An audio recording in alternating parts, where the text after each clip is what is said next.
The trial of the impeachment of Vice President Sara Zimmerman Duterte. I so move, Mr. President. I second the motion of the good minority leader.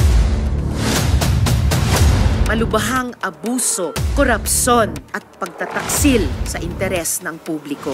What insanity is this? Forthwith, ang paglilitis ay dapat agarang simulan. Anyone who objects to commencing the impeachment trial is objecting to the Constitution itself. Shouldn't we in good faith implement the approved motion from yesterday, Mr. President? That at 4 o'clock we should be taking our oath as senator judges. So that was the motion approved by the body yesterday. Before I take my oath as member of the impeachment court, I should have delivered my privileged speech. And very clear, it was agreed by the minority leader. No, Mr. President, no.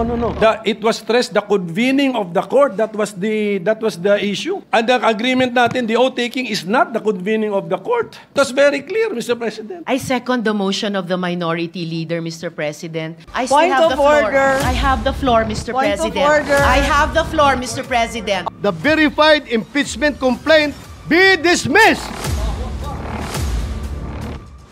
Immediately after the speech of the good gentleman from Davao, I move that any interpellation or any action, any seconding speech on the privileged speech be suspended momentarily after his speech to allow us to take our oath, which was the subject of the approved motion yesterday, and again, which was the subject of the approved motion yesterday, which is an offshoot of a question of privilege, which takes precedence over all motions.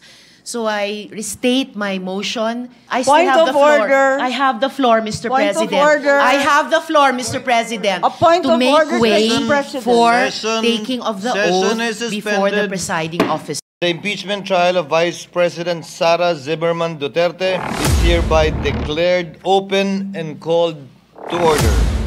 May now request everyone to please rise. I will do impartial justice according to the Constitution and the laws of the Philippines. So help me God. Hindi po nahahanap itong motion to dismiss sa Rules of Procedure on Impeachment.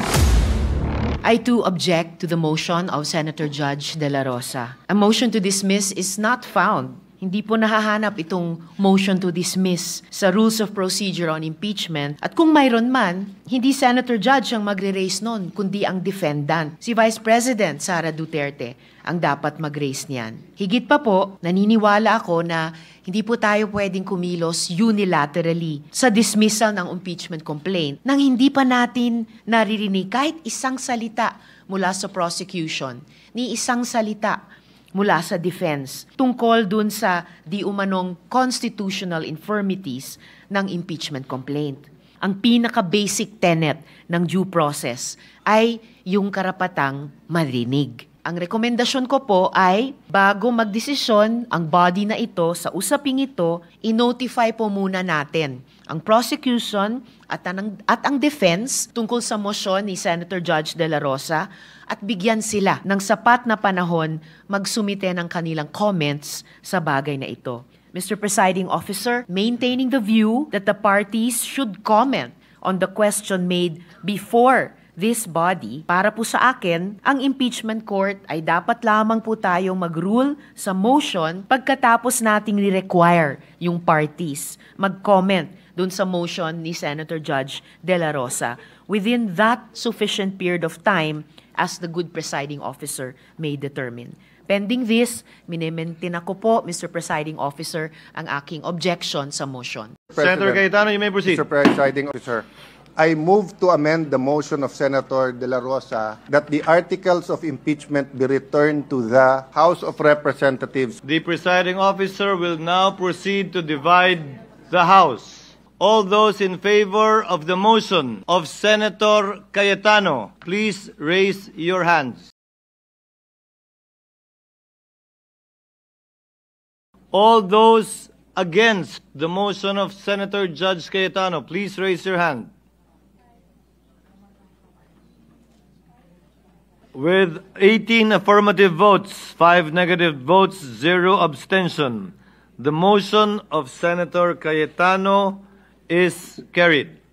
Para po sa akin, dinribble natin ng matagal tapos ipapasa natin ulit ang bola. Hindi po kailangang ibalik ang articles of impeachment sa House of Representatives para hingin ang sagot nila sa isyung ito. Kailangan lang po silang hingan ng komento. Payagan lang natin sila mag-submit ng compliance. I strenuously vote no to the motion. The wording of the approved motion, it is dangerous and disingenuous. I voted no to the motion. Suspend lang palang gusto, return ang ginamit. Return na nga ang ginamit, remand ang explanation. Ganong kadelikado po yung lingwahe na ginamit natin.